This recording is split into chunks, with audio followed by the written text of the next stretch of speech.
నమస్తే నవత టీవీకి స్వాగతం. Good morning. పటాన్షరు లైవ్ కార్యక్రమంలో ఈ రోజు డిస్ట్రిక్ట్ ఎడిషన్ లో ఉండేటటువంటి మెయిన్ పేపర్ లో ఉండే వార్తా విశేషాలని తెలుసుకునే ప్రయత్నం చేద్దాం. ముందుగా సూర్య పేపర్ లో చూద్దాం. సూర్య పేపర్ లో ఎలాంటి మెయిన్ వార్తలు వెలువడ్డాయో చూద్దాం. మరి సూర్య పేపర్ చూసుకున్నట్లయితే మళ్ళీ మన్ కీ బాత్, ఇది వరకు పిఎం ఎలక్షన్స్ ముందు మన్ కీ బాత్ మన ప్రధాని మోదీ గారు ఏవైతే కార్యక్రమం మొదలు పెట్టారో దాన్ని మళ్ళీ పునరావృతం చేయడానికి అని చెప్పి ముహూర్తం నిర్ణయిస్తున్నారు. అయితే సార్వత్రిక ఎన్నికల నేపథ్యంలో తాత్కాలిక బ్రేక్ అయితే పడింది. అయితే జూన్ 30 నుంచి కూడా మళ్ళీ స్టార్ట్ చేద్దామని అనుకుంటున్నారు. సరికొత్త ఐడియాలు ఇవ్వాలంటూ ప్రధాని పిలుపునిచ్చారు అందరికీ కూడా.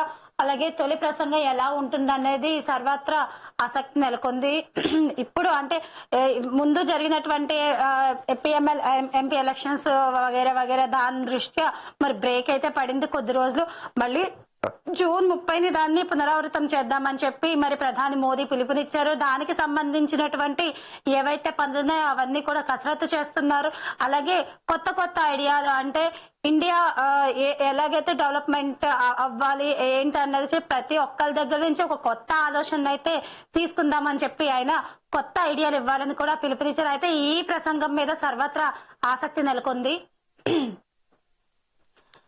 పిఎం కిసాన్ నిధులు విడుదలయ్యేంట అర్హులైన రైతులకైతే ఏటా 6,000 రూపాయలైతే సాయం అయితే ప్రకటిస్తున్నారు. మరి 2,000 రూపాయలు చొప్పున ఏడాదిలో 3 సార్లు అందజేతి 2,000 రూపాయలు ఎంతవరకు సరిపోతాయండి? మరి 3 నెలలకు 6,000 రూపాయలు మరి ఏడాదిలో 3 సార్లు అందజేస్తారంట.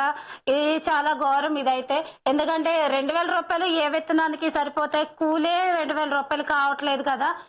ఇంకోటి ఇవాళ రైతుల ఖాతాల్లో జమ చేసిన మోడీ ప్రభుత్వం మొత్తం 9.26 కోట్ల మంది రైతుల ఖాతాల్లో 20,000 కోట్ల రూపాయలు విడుదల చేసినటువంటి ప్రధాని నరేంద్ర మోడీ. మరైతే ఇది ఒకటి ఆలోచించుకోదగిన విషయం ఏంటంటే పిఎం కిసాన్ నిధులు విడుదల చేశారు. అయితే ఏడాదికి 6,000 అంట, 3 విడతల్లో 2,000 చొప్పున విడుదల చేస్తారని అంటున్నారు. మరి అవి ఎందుకు వర్త్ అవుతాయా అన్నది ఆయనకే తెలియాలి. అయితే ఈ రోజైతే విడుదల చేసిన లెక్క ప్రకారం 9.26 కోట్ల రూపాయలైతే రైతుల ఖాతాల్లోకి విడుదల చేశారు. 20,000 కోట్ల రూపాయలు జమ అయింది. 9.26 కోట్ల మంది రైతుల ఖాతాల్లో 9 కోట్ల మంది రైతుల ఖాతాల్లో 20,000 కోట్లు జమ అయినాయి అంటే అది ఎలాగా? సంవత్సరానికి 6,000, 6,000 కూడా 2,000 చొప్పుని విడుదల చేస్తారని చెప్పి ప్రకటన చేశారు. అయితే ఇప్పటి వరకు ఎదురు చూస్తున్నటువంటి తెలుగు రాష్ట్రాలు, ఒక రాష్ట్రమే కాదు తెలుగు రాష్ట్రాల్లో కూడా ఒక వినూత్నమైనటువంటి యుగం మొదలైందని చెప్పాలి. అదే పవన్ యుగం. అయితే ఈ ఎలక్షన్స్ ఏవైతే లోక్సభ ఎలక్షన్స్ ఆంధ్రాలో జరిగాయో అవన్నీ కూడా చాలా ఆసక్తికరంగా జరిగింది. అయితే ఒక స్టెప్ మరి పవన్ కళ్యాణ్ ఒక మెట్టు ఎక్కడని చెప్పుకోవచ్చు. డిప్యూటీ సీఎం గా ఆయన ఈ రోజు పదవి బాధ్యతలు మరి చేపట్టారు. పదవి బాధ్యతలు చేపట్టిన వెంటనే క్యాంపు కార్యాలయంగా జలవనరుల శాఖ అతిథి గృహాన్ని డిసైడ్ చేసుకున్నారు. అలాగే ఆర్చ్ డైరెక్టర్ ఆనంద సాయితో కలిసి భవనాన్ని పరిశీలించడం జరిగింది. మరి పలు మార్పులకైతే సూచన చేశారు జనసేన అధినేత మన డిప్యూటీ సీఎం పవన్ కళ్యాణ్. మరి నవత టీవీ తరఫున కూడా ఆయనకి విషెస్ తెలియజేస్తున్నాం. డిప్యూటీ సీఎం గా ప్రమాణ స్వీకారం చేసినందుకు మీరు మరిన్ని మంచి కార్యక్రమాలు చేసి అక్కడ ఉండేటటువంటి పేద ప్రజలను ఆదుకోవాలని కూడా మనస్ఫూర్తిగా మా నవత టీవీ తరఫున కూడా మీకు శుభాకాంక్షలు తెలియజేస్తున్నాం పవన్ కళ్యాణ్ గారు. అలాగే ఇప్పుడు చూసుకుందాం. 2,324.21 కోట్ల నిధులు ఖర్చు అంట. దేనికి ఖర్చు పెట్టారో చూద్దాం. యువతకు ఉపాధి కల్పిస్తాం. మల్లేపల్లి ఐఐటీలో ఏటీసీల శంకుస్థాపన కార్యక్రమం అంట. కొబ్బరికాయ కొట్టి తెలంగాణ ముఖ్యమంత్రి కొబ్బరికాయ కొట్టారు. మరి మన తెలంగాణ ముఖ్యమంత్రి రేవంత్ రెడ్డి యువతకైతే ఉపాధి కల్పిస్తామంటున్నారు. మల్లేపల్లి ఐటీఐలో ఏటీసీల శంకుస్థాపన.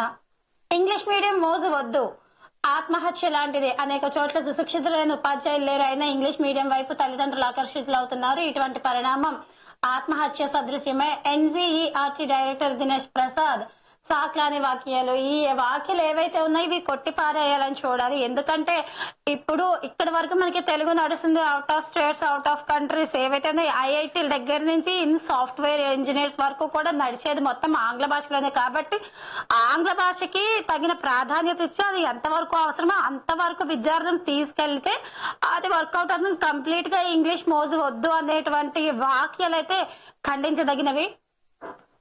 లోకేష్ ప్రజా దర్బారుకు అనూహ్య స్పందన అంట. ఇందులో చూసుకున్నామని తరలి వస్తున్న ప్రజలు స్వాంతను కలిగించేలా అభయమిస్తున్న మంత్రి. అక్రమ కేసులు రద్దు చేయాలని సిపిఎస్ ఉద్యోగుల విజ్ఞప్తి. సమస్యలు తెలుసుకుని అండగా నిలుస్తారని చెప్పి మంత్రి నారా లోకేష్ హామీ ఇచ్చారు. మంత్రి అయినటువంటి మరి లోకేష్ ప్రజా దర్బార్ స్టార్ట్ చేస్తారు. మరి ఈ ప్రజా దర్బార్ కి అనూహ్యమైన సంఖ్యలో అయితే ప్రజా వినతి పత్రాలు అయితే బాగా వచ్చాయి. దాంట్లో సిపిఎస్ అధికారులు ఎవరైతే ఉన్నారో వాళ్ళకి అన్యాయంగా కేసులు నమోదు చేశారు కదా, కేసులన్నీ కూడా కొట్టివేయాలని చెప్పి వినతి పత్రం అందించారు. వారైతే మరి దానికి తగ్గట్టుగా మరి లోకేష్ గారు కూడా నేను అండగా నిలుస్తాను, కేసులన్నీ కొట్టివేస్తాను, అన్యాయంగా పెట్టిన కేసులన్నీ కూడా నేను క్లియర్ చేస్తానని చెప్పి వాళ్ళకి ఒక హామీ అన్నది ఇచ్చారు. వైద్య శాఖలో ప్రక్షాళన మొదలైంది. కేసీఆర్ డాక్టర్ ఇంజనీర్ అయ్యాడు మంత్రి దామోదర్ రాజనరసింహ. సో సూర్య పేపర్ లో మనం చూసుకున్నట్లయితే ఇవి ముఖ్యమైనటువంటి వార్తా విశ్లేషణలు. మరి మా ఛానల్ కనుక మీకు నచ్చినట్లయితే మా ఛానల్ ని లైక్ చేయండి, షేర్ చేయండి, సబ్స్క్రైబ్ చేయండి, బెల్ ఐకాన్ ని క్లిక్ చేయండి. మరిన్ని మంచి వార్తా విశేషాలతో మరింత మంచి కంటెంట్ తో మీ ముందుకు వస్తుంది మన నవత టీవీ. అయితే ఇందులో చూసుకుందాం నెక్స్ట్ పేపర్. సో ఇప్పుడు త్రినేత్రం న్యూస్ లో చూసుకుందాం. త్రినేత్రం న్యూస్ లో చూసుకున్నట్లయితే ఇటువంటి వార్తా విశేషాలు వెలువడ్డాయో చూద్దాం.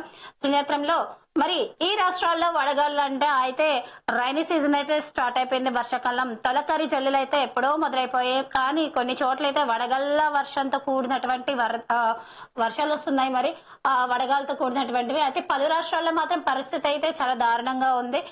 జూన్ మాసం ముగింపుకు చేరుతున్న చాలా ప్రాంతాల్లో వడగాలులు విధ్వంసం కొనసాగుతుంది. ఉత్తరప్రదేశ్ అందులో కొన్ని రాష్ట్రాల్లో చాలా విధ్వంసకరమైనటువంటి వడగాలులు ఏంటది వడగాళ్లతో కూడినటువంటి వర్షాలు మొదలవుతున్నాయి. దాంతో కొన్ని రాష్ట్రాలు అంటే ఏ రాష్ట్రాలు నేను చెప్పబోతున్నా ఉత్తరప్రదేశ్, హర్యానా, చండీగఢ్, ఢిల్లీలోని కొన్ని ప్రాంతాల్లో అయితే విపరీతమైనటువంటి వేడిగాలతో కూడినటువంటివి వస్తున్నాయి. అయితే హెచ్చరికలు జారీ కూడా చేశారు ఐఎండీ.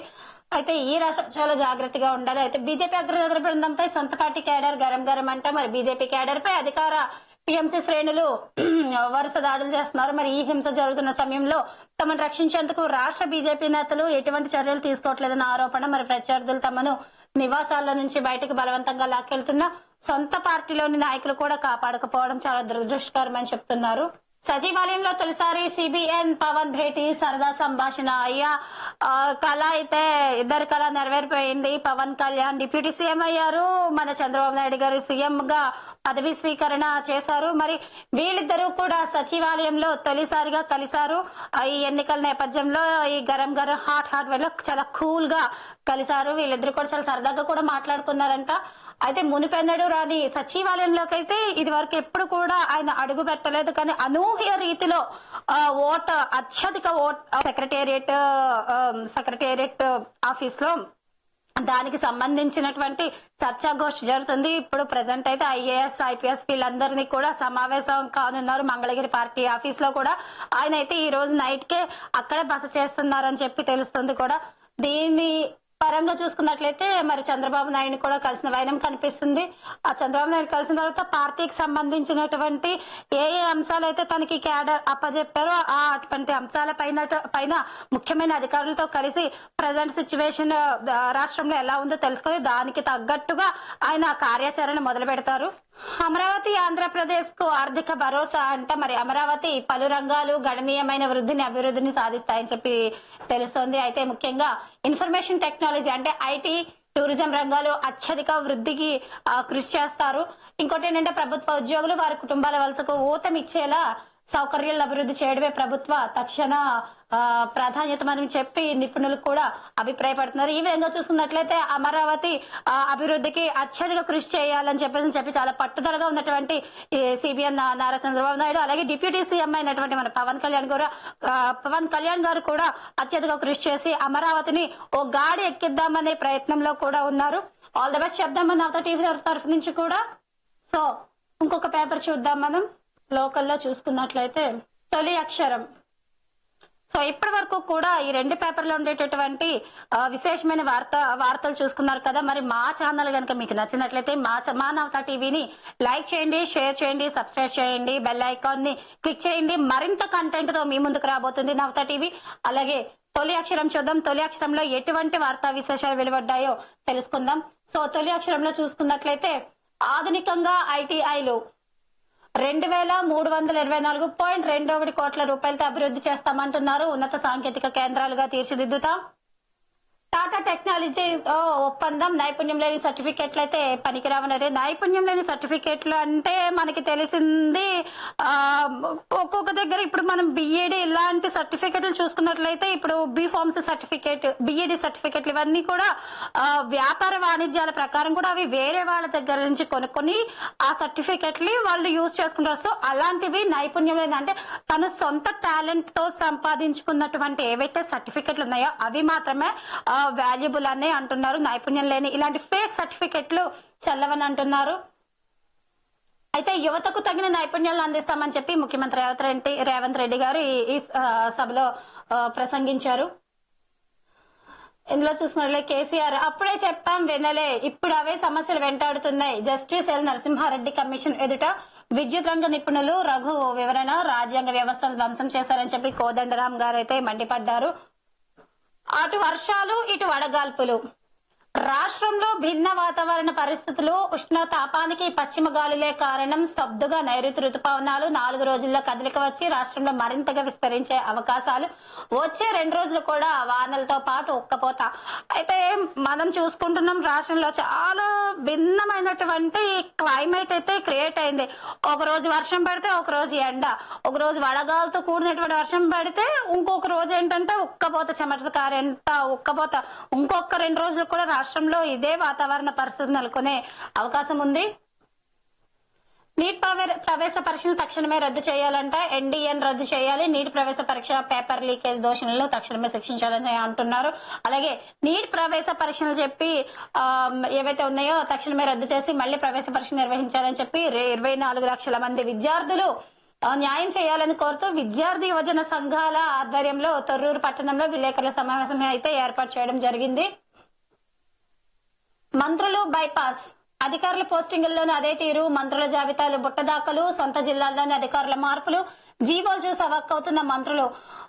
తొలి అక్షరంలో ఐఏఎస్ కి సంబంధించినటువంటి ఒక స్పెషల్ న్యూస్ అయితే పడింది. ఇందులో ఏంటంటే మంత్రులు బైపాస్ అని చెప్పి మరి ఇటీవల ప్రభుత్వం భారీ సంఖ్యలో కలెక్టర్లు బదిలీ చేసింది. మరి తాను చెప్పిన వ్యక్తి పేరు కాకుండా కొత్త పేరు కల్పించడంతో ఇది ఎలా జరిగిందని చెప్పి రుసరుసలాడుతున్నారట. అయితే మరో మంత్రికి అయితే సొంత జిల్లా కలెక్టర్ ను మారుస్తున్న విషయమే తెలియదని సమాచారం. ఐఏఎస్ మాత్రమే కాదు మండల స్థాయి నుంచి ఐఏఎస్ ఐపీఎస్ అధికారుల వరకు ఇదే తంతు జరుగుతుందని మరి మంత్రులు అయితే బైపాస్ లో ఏదైతే ఉందో అక్కడ నిరసన వ్యక్తం చేస్తున్నారు. అంటే వాళ్ళు వ్యక్తపరిచినటువంటి పేరు కాకుండా వేరే పేరు ఎలా వస్తుందని చెప్పి కూడా మండిపడుతున్నారు. జర్నలిస్టుల ఇళ్ల స్థలాల కోసం మరో పోరాటం. టీయూడబ్ల్యూజే టీజేఎఫ్ రాష్ట్ర అధ్యక్షుడు అల్లం నారాయణ ఏదైతే జర్నలిస్టులకు ఇచ్చినటువంటి ఇళ్ల స్థలాలు ఏవైతే ఉన్నాయో అవన్నీ కూడా కబ్జాకి గురైనటువంటి వైనం కనిపిస్తుంది. మరి ఆ విషయం ఏంటో ఇప్పుడు మనం తెలుసుకునే ప్రయత్నం చేద్దాం. అయితే దశాబ్ద కాలంగా పెండింగ్ లో ఉన్నటువంటి జర్నలిస్టుల ఇళ్ల స్థలాల సాధనతో పాటు అక్రిడేషన్లు, జర్నలిస్టుల సంక్షేమ నిధి, హెల్త్ కార్డుల సాధన కోసం మరో పోరాటానికి సిద్ధం కావాలని టీయూడబ్ల్యూజే అంటే టీజేఎఫ్ రాష్ట్ర అధ్యక్షుడు, తెలంగాణ మీడియా అకాడమీ మాజీ చైర్మన్ అల్లం నారాయణ పిలుపునిచ్చారు. అయితే ఇది విషయం ఏంటంటే చాలా దశాబ్ద కాలంగా జర్నలిస్టులు ఇల్లు ఇస్తానని చెప్పి అవి పెండింగ్ లో పెట్టిన వ్యవహారం కనిపిస్తుంది. అలా అక్రిడేషన్ కార్డ్స్ ఎవరికైతే జర్నలిస్టులకు అందలేదో అక్రిడేషన్ కార్డ్స్ అలాగే ఈ ఇళ్ల స్థలాల గురించి కూడా మరి పోరాటంకి సిద్ధమవుతున్నారంట అధ్యక్షులు ఆయన. అయితే మాజీ చైర్మన్ అల్లం నారాయణ దీనికి తెలంగాణ మీడియా అకాడమీకి మీరు పిలుపునిచ్చారు. అయితే ఖమ్మంలో మంగళవారం జరిగిన యూనియన్ ఖమ్మం భద్రాద్రి జిల్లాల స్థాయి సమావేశంలో ఆయన రాష్ట్ర ప్రధాన కార్యదర్శి అయినటువంటి మారుతి సాగర్తో కలిసి అయితే మాట్లాడారు. మీడియా అకాడమీ చైర్మన్ గా తాను ఉన్న సమయాన 100 కోట్ల రూపాయలతో జర్నలిస్టు సంక్షేమ నిధి ఏర్పాటు చేసుకోగా 15 కోట్ల రూపాయలతో మీడియా అకాడమీ భవనాన్ని నిర్మించమన్నారు. ఈ మేరకు ఖమ్మంలో జర్నలిస్టుల ఇంటి స్థలాల సమస్యలపై మరో ఉద్యమం చేపట్టాలని అయితే ఆయన సూచించడం జరిగింది. ఇది మంచిదే. అయితే అనంతరం యూనియన్ జిల్లా అధ్యక్షుడు ఆకుతోట ఆదినారాయణ మాట్లాడగా రాష్ట్ర నాయకులు యోగానంద్, మేకల కళ్యాణ్ చక్రవర్తి, రమేష్ హజారి, విష్ణువర్ధన్ రెడ్డి, రమణ కుమార్, జిల్లా కార్యదర్శి చిర్రా రవి, భద్రాద్రి కొత్తగూడెం జిల్లా అధ్యక్ష కార్యదర్శులు కల్లోజు శ్రీనివాస్, షఫీతో పాటు పొల్లం శ్రీనివాస్, ప్రశాంత్ రెడ్డి, మిగిలిన వాళ్ళు అందరూ అంటే ఈ టీం కి సంబంధించిన వాళ్ళు ఎవరైతే ఉన్నారో వాళ్ళందరూ కూడా పాల్గొని ఏవైతే అక్రిడేషన్ కార్డులు, జర్నలిస్టులు ఇళ్ల స్థలాలు దశాబ్దాల కొన్ని సంవత్సరాల పాటు ఏవైతే పెండింగ్ లో ఉన్నాయో అవన్నీ కూడా రిలీజ్ చేయాలి. ఇన్ని కోట్ల రూపాయలతో మేము ఈ సంస్థను అకాడమిక్ ని స్థాపించాం కాబట్టి మరి ఏవైతే పెండింగ్ లో ఉన్నాయో ఏవైతే అర్హులైన జర్నలిస్టుకు రాలేదో అవన్నీ కూడా పెండింగ్ దశలో ఉన్నటువంటి వాటిని రిలీజ్ చేసి వాళ్ళకి తగిన న్యాయం చేకూర్చేందుకు వీళ్ళందరూ కూడా మరొక పోరాటానికి సిద్ధమవుతున్నారు. వైద్య ఆరోగ్య శాఖలో ప్రక్షాళన 3 రకాల టాస్క్ ఫోర్స్ ఏర్పాటు చేస్తున్నారు మంత్రి దామోదర్ రాజ నరసింహ గారు. అలాగే వైద్య ఆరోగ్య రక్షణ శాఖలో ప్రక్షాళన మొదలు పెట్టినట్టు ఆ శాఖ మంత్రి దామోదర్ రాజ నరసింహ తెలిపారు. అయితే మంగళవారం హైదరాబాద్ మీడియా ప్రతినిధులతో ఆయన ఇష్టాగోష్ఠిగా మాట్లాడారు. ఈ మీడియా ప్రతినిధులతో ఏ విషయాలు మాట్లాడారు, ఏంటి 3 రకాల టాస్క్ ఫోర్స్ ఈ ఏర్పాట్లు ఏంటి, ఇలాంటి విషయాలు ఇప్పుడు మనం చెప్తున్నాను ఒకసారి. అయితే ఈ ప్రక్షాళనతో 1-2 సంవత్సరాల్లో స్థిరమైన మార్పులు కనిపిస్తాయని చెప్పారు. మరి 3 రకాల టాస్క్ ఫోర్స్ ఏర్పాటు చేసినట్లు వెల్లడించారు. అయితే ఈ 3 రకాల టాస్క్ ఫోర్స్ ఏంటో చూద్దాం. ప్రైవేట్ ఆసుపత్రుల పరిరక్షణ, క్లినికల్ ఎస్టాబ్లిష్ అంటే ప్రైవేట్ ఆసుపత్రుల పర్యవేక్షణ. ఏవైతే ప్రైవేట్ అంటే గవర్నమెంట్ ఆమోదించబడినటువంటి ప్రైవేట్ హాస్పిటల్ ఏవైతే ఉన్నాయో అవన్నీ కూడా రోగులకు సరైన సమయానికి సరైన ట్రీట్మెంట్ అంటే లో బడ్జెట్ లో అంటే మిడిల్ క్లాస్ వ్యక్తులు కూడా చూపించుకునే విధంగా చేద్దామని చెప్పి అంటున్నారు. అలాగే ఫార్మా పర్యవేక్షణ, డ్రగ్స్ నియంత్రణ. ఇంకొకటి ఏంటంటే డ్రగ్స్ నియంత్రణ అంటే ఏవైతే మెడిసిన్స్ ఇలాంటివన్నీ డ్రగ్స్ కి సంబంధించినటువంటి మెడికల్ కి సంబంధించినటువంటి మెడిసిన్స్ కి సంబంధించినటువంటివి ఏమైతే ఉన్నాయో అవన్నీ కూడా నియంత్రణ. అలాగే ప్రభుత్వ ఆసుపత్రుల్లో మౌలిక వసతుల కల్పన కోసం గ్రీన్ ఛానల్ ఏర్పాటు చేయనున్నట్లు వెల్లడించారు. అలాగే ఏవైతే చిన్న ప్రభుత్వ హాస్పిటల్స్ అలాగే పెద్ద గవర్నమెంట్ హాస్పిటల్స్ ఏవైతే ఉన్నాయో అందులో ఏవైతే మౌలిక సదుపాయాలు ఏమైతే లేవో అవన్నీ గుర్తించి వాటికి సంబంధించినటువంటి ఎక్విప్మెంట్ ఇవన్నీ ఏమైతే ఉన్నాయో అవన్నీ కూడా సత్వరంగా చేసేటట్లు గ్రీన్ ఛానల్ అయితే ఏర్పాటు చేయనున్నారు. దీని ద్వారా ఏంటంటే గవర్నమెంట్ హాస్పిటల్కి వెళ్ళేటువంటి middle class, lower middle class వాళ్ళు ఎవరైతే ఉన్నారో, పేదవాళ్ళు ఎవరైతే ఉన్నారో వాళ్ళకి అందుబాటులో వైద్యంగా రూపాయి ఖర్చు కూడా లేకుండా గవర్నమెంట్ హాస్పిటల్లో ప్రతి అవసరం అంటే తలనొప్పి నుంచి సర్జరీల వరకు కూడా ప్రభుత్వ హాస్పిటల్ ఏవైతే ఎక్విప్మెంట్స్ లేవో దీనికి సంబంధించినటువంటి అవన్నీ కూడా గ్రీన్ ఛానల్ ద్వారా గుర్తించి వాటికి సంబంధించినటువంటి ఎక్విప్మెంట్స్ అన్ని కూడా గవర్నమెంట్ హాస్పిటల్ పెట్టే విధంగా ఆయన చేస్తున్నారు. సో అన్నారం గ్రామంలో ఘనంగా జరుగుతున్నటువంటి శ్రీ రేణుకెళ్ళమ్మ జాతర కరీంనగర్ జిల్లా మానుకొండూరు మండలం అన్నారం గ్రామంలో ఘనంగా శ్రీ రేణుకెళ్ళమ్మ జాతర జరుగుతుంది. 3 రోజుల పాటు జరిగే జాతరలో ముఖ్య అతిథిగా transport and welfare minister Ponnam Prabhakar, Manakondur శాసనసభ్యులు డాక్టర్ కవంపల్లి సత్యనారాయణ 19వ తారీఖున పాల్గొనున్నారు. మరి రేణుకెళ్ళమ్మ జాతరకి వీళ్ళిద్దరు కూడా పాల్గొంటున్నారు. ఇది 3 రోజులు జరిగేటటువంటి పండగ. నేడు dial your depot Parakala depot పరిధిలోని వివిధ మండలాలకు సంబంధించినటువంటి ప్రజలకు, వ్యాపారస్తులకు, ఉద్యోగులకు, విద్యార్థులకు విజ్ఞప్తి చేయనిదేమనగా నేడు అంటే రోజున అంటే డేట్ ఇవ్వలేదు, ఈ రోజే అనుకుంటా, ఈ రోజు రేపు ఈ రోజే మధ్యాహ్నం 3 గంటల నుండి 4 గంటల వరకు కూడా డయల్ యువర్ డిపో అనే కార్యక్రమాన్ని డిపో మేనేజర్ నిర్వహిస్తున్నారు. దీనికి సంబంధించి ఏంటంటే ప్రజలు, వ్యాపారస్తులు, ఉద్యోగులు, నిరుద్యోగులు ఎవరైతే ఉన్నారో విద్యార్థి సెల్ నెంబర్ 7382926174 కు డయల్ చేసి ఆర్టీసీ అభివృద్ధి తమ యొక్క అమూల్యమైన సలహాలు, సూచనలు అందజేసి సహకరించాల్సిందిగా డిపో మేనేజర్ రవిచంద్ర ఒక ప్రకటనలో తెలిపారు. అయితే డయల్ యువర్ డిపో అని చెప్పి డిపోకి సంబంధించినటువంటి మేనేజర్ ఒక పిలుపునిచ్చారు. అదేంటంటే విద్యార్థులు, ఉద్యోగులు, మహిళలు వీళ్ళందరూ కూడా ఒక నెంబర్ ఇచ్చారు. ఆ నెంబర్ కి కాల్ చేసి ఆర్టీసీ ఏ విధంగా అభివృద్ధి చెందుతుందో అనేది అందరి యొక్క సలహాలు తీసుకుని దాన్ని ఆర్టీసీ డెవలప్మెంట్ అభివృద్ధి దిశగా తీసుకెళ్దామని చెప్పేసి డిపో మేనేజర్ అంటున్నారు. రవిచందర్ ఒక ప్రకటనలో తెలిపారు. అయితే ఆసుపత్రిలో చికిత్స పొందుతున్న వారిపై ఆకస్మిక దాడి అంట చూద్దాము. అయితే మెదక్ లో ఇది జరిగిన ఇన్సిడెంట్ ఎక్కడంటే మెదక్ లో మదర్సాపై ఒక పార్టీ కార్యకర్తలు దాడి చేసి మదర్సా ఆస్తులను ధ్వంసం చేశారు. గాయపడిన ఆసుపత్రిలో చికిత్స పొందుతున్నటువంటి వైనం వదలలేదు. అయితే హింసాకాండకి సంబంధించిన బీజేపీ మెదక్ జిల్లా అధ్యక్షుడు గడ్డం శ్రీనివాస్, బీజేపీ మెదక్ టౌన్ అధ్యక్షుడు ప్రసాద్, బీజేవైఎం అధ్యక్షుడు మరో 7గురిని అయితే అరెస్ట్ చేసిన వైనం కనిపిస్తుంది. ఇది ఒక క్రూరమైన చర్య అని అనుకోవచ్చు. శ్రీరామ్ లైఫ్ ఇన్సూరెన్స్ బీమా చెక్కు అందజేత అంట RM Satish Chanda, DM Venkatram. Sriram life insurance Karimnagar Peddapalli branch లో మంగళవారం రోజున భీమా చెక్కు అందజేయడం జరిగింది. సుల్తానాబాద్ మండలంలో చిన్నబొంకూరు గ్రామానికి చెందినటువంటి సతీష్ శ్రీరామ్ లైఫ్ ఇన్సూరెన్స్ లో ఏజెంట్ వరికల్లా మొగిలి వివేక్ ద్వారా 2 పాలసీలు గత 4 సంవత్సరాల నుంచి క్రితం చేయడం జరిగింది. అయితే ప్రమాదవశాత్తు ట్రాక్టర్ ప్రమాదంలో సతీష్ మరణించగా 2 పాలసీలు మొత్తం 8 లక్షలు అయినాయి అంట. 8,88,448 రూపాయలను ఈ రోజు శ్రీరామ్ లైఫ్ ఇన్సూరెన్స్ ఏజీఎం ఆధ్వర్యంలో డెవలప్మెంట్ ఆఫీసర్, సేల్స్ ఆఫీసర్ సమక్షంలో చెక్కును నామినీ అయినటువంటి వర్కిల్లా భాగికి ఇవ్వడం జరిగింది. అయితే నామినీకి క్లెయిమ్ చెక్కుతో పాటు పాలసీకి సంబంధించినటువంటి పెన్షన్ పత్రాలని కూడా అందివ్వడం జరిగింది. ప్రతి నెల ఈమెకి ఈయన ఇన్సూరెన్స్ చేసినటువంటి అమౌంటే కాకుండా ఈమెకి పెన్షన్ 3,750 రూపాయలు వస్తుంది. అలాగే 10 సంవత్సరాల పాటు ఇవ్వబడుతుందంట. ఈ కార్యక్రమంలో ఆర్ఎం సతీష్ దీనికి సంబంధించినటువంటి అధికారులందరూ కూడా పాల్గొనడం జరిగింది.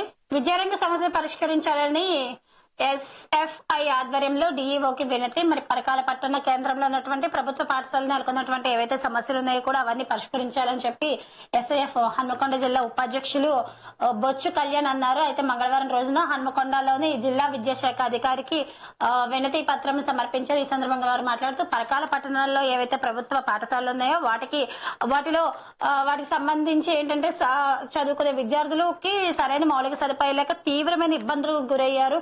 అయితే అలాగే పట్టణ కేంద్రంలో ఉన్నటువంటి ప్రైవేట్ పాఠశాలలో కూడా అధిక ఫీజులు నియంత్రించాలని చెప్పి ఇప్పుడు స్కూల్స్ ఇప్పుడు కాలేజ్లే కాదు స్కూల్స్ కూడా అత్యధికమైనటువంటి ఫీజు రేట్స్ పెంచేస్తున్నారు. సో దాని నియంత్రణ గురించి కూడా వాళ్ళు వినతి పత్రానికి సమర్పించారు. అలాగే ప్రభుత్వానికి విరుద్ధంగా నడుస్తున్న ప్రైవేట్ పాఠశాలలు మూసివేయాలని కూడా డిమాండ్ చేశారు. అలాగే హన్మకొండ జిల్లాలో ఉన్నటువంటి అన్ని మండల కేంద్రాలకి కూడా రెగ్యులర్ ఎంఈఓలు నియమించాలన్నారు.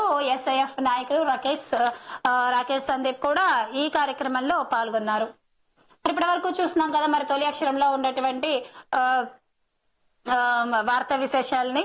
అయితే మా ఛానల్ కనుక మీకు నచ్చినట్లయితే మా ఛానల్ లైక్ చేయండి, షేర్ చేయండి, సబ్స్క్రైబ్ చేయండి, బెల్ ఐకాన్ ని క్లిక్ చేయండి. మరింత మంచి కంటెంట్ తో మన నవత టీవీ మీ ముందుకు వస్తుంది. అయితే మీ సలహాలు మీ సూచనలు కూడా మా కామెంట్ బాక్స్ లో మెన్షన్ చేయండి. నమస్తే తెలంగాణ చూద్దాము.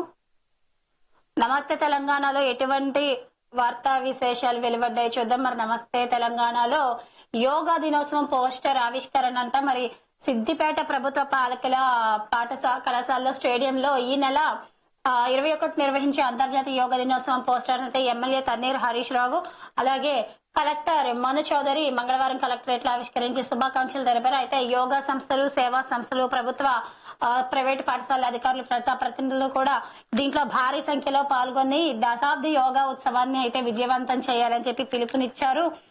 ఈ కార్యక్రమంలో సిద్దిపేట జిల్లా యోగాసన స్పోర్ట్స్ అసోసియేషన్, భారత స్వాభిమాన్ ట్రస్ట్ అలాగే వ్యాస్ మహర్షి యోగా సొసైటీ ప్రతినిధులు తోట అశోక్ మరియు తదితరులందరూ కూడా దీంట్లో పాల్గొన్నారు.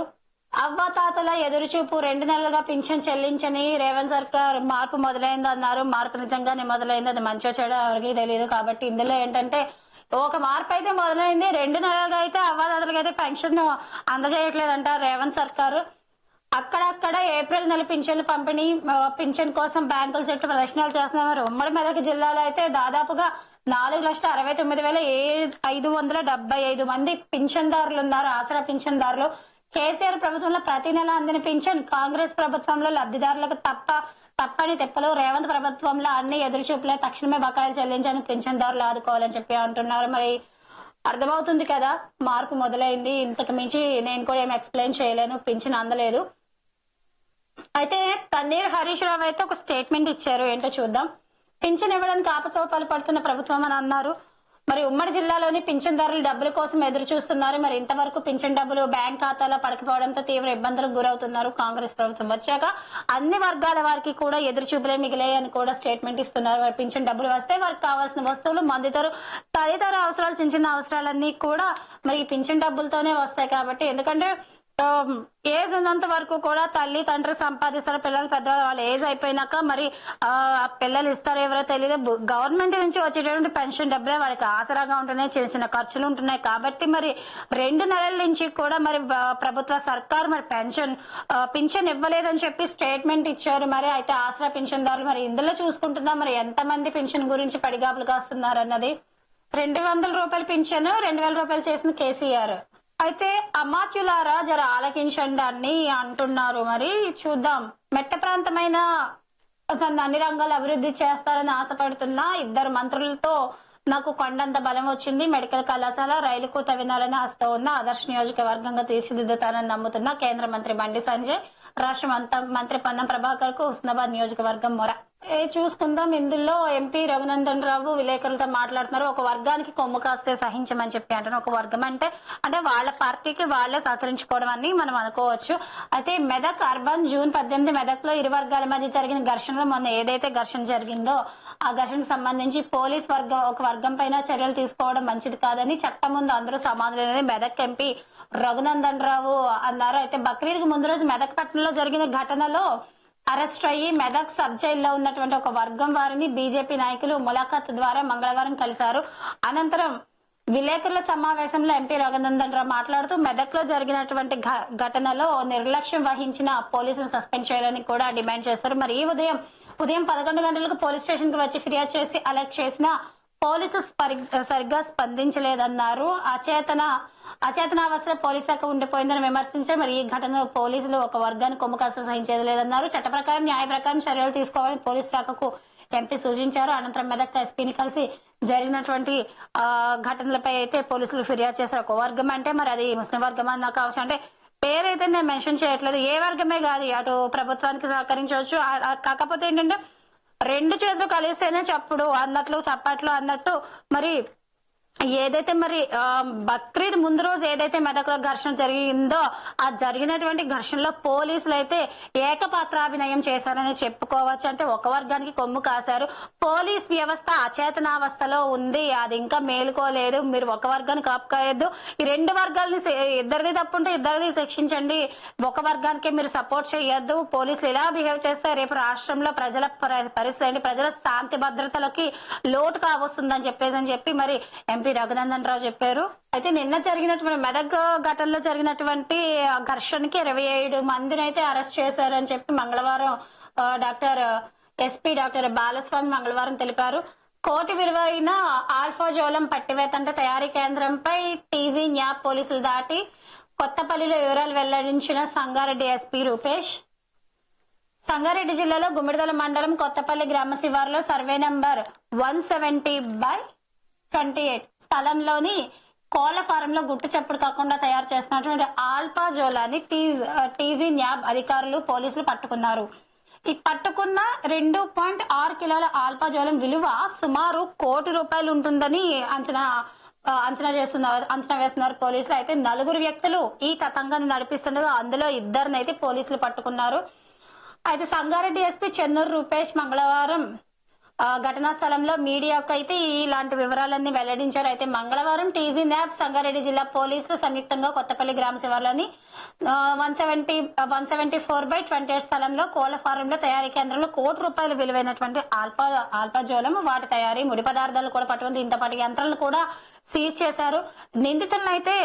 నిందితుల పేర్లు గోస్కొండ అంజిరెడ్డి, ప్రభాకర్ గౌడ్, కాసారం రాకేష్, ముగ్గురు కలిసి అక్రమ మార్గంలో అయితే డబ్బులు సంపాదించాలని నిర్ణయించుకున్నారు. ఈ మేరకి ఈ వ్యాపారం అయితే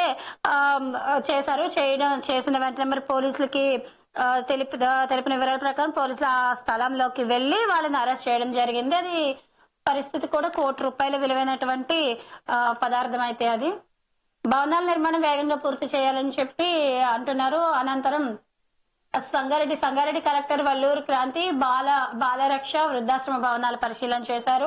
అయితే కొన్ని భవనాలు అయితే ఏవైతే ఉన్నాయో నిర్మాణంలో ఉండేటువంటి భవనాలు ఏవైతే ఉన్నాయో అవి సత్వరంగా పూర్తి చేయమని చెప్పి కూడా ఈ కార్యక్రమంలో పేర్కొన్నారు. ఇప్పటి వరకు కూడా మనం డిస్ట్రిక్ట్ ఎడిషన్ లో ఉండేటటువంటి లోకల్ పేపర్ లోని వివిధ వార్తా పత్రికలలోని వార్తా అంశాలను ఇప్పటి వరకు మీరు తెలుసుకున్నారు కదా, వార్తా విశ్లేషణలు కూడా తెలుసుకున్నారు. మరి మా ఛానల్ కనుక మీకు నచ్చినట్లయితే మా ఛానల్ ని లైక్ చేయండి, షేర్ చేయండి, సబ్స్క్రైబ్ చేయండి, బెల్ ఐకాన్ ని క్లిక్ చేయండి. మా కంటెంట్ గనక నచ్చితే మీరు ఉండేటటువంటి మాకు కామెంట్ బాక్స్ లోని మీ సలహాలు సూచనలు మా కామెంట్ బాక్స్ లో పెట్టండి. అలాగే మీ సలహాలు సూచనలతో మరింత మంచి కంటెంట్ అందించడానికి ప్రయత్నం చేస్తాం.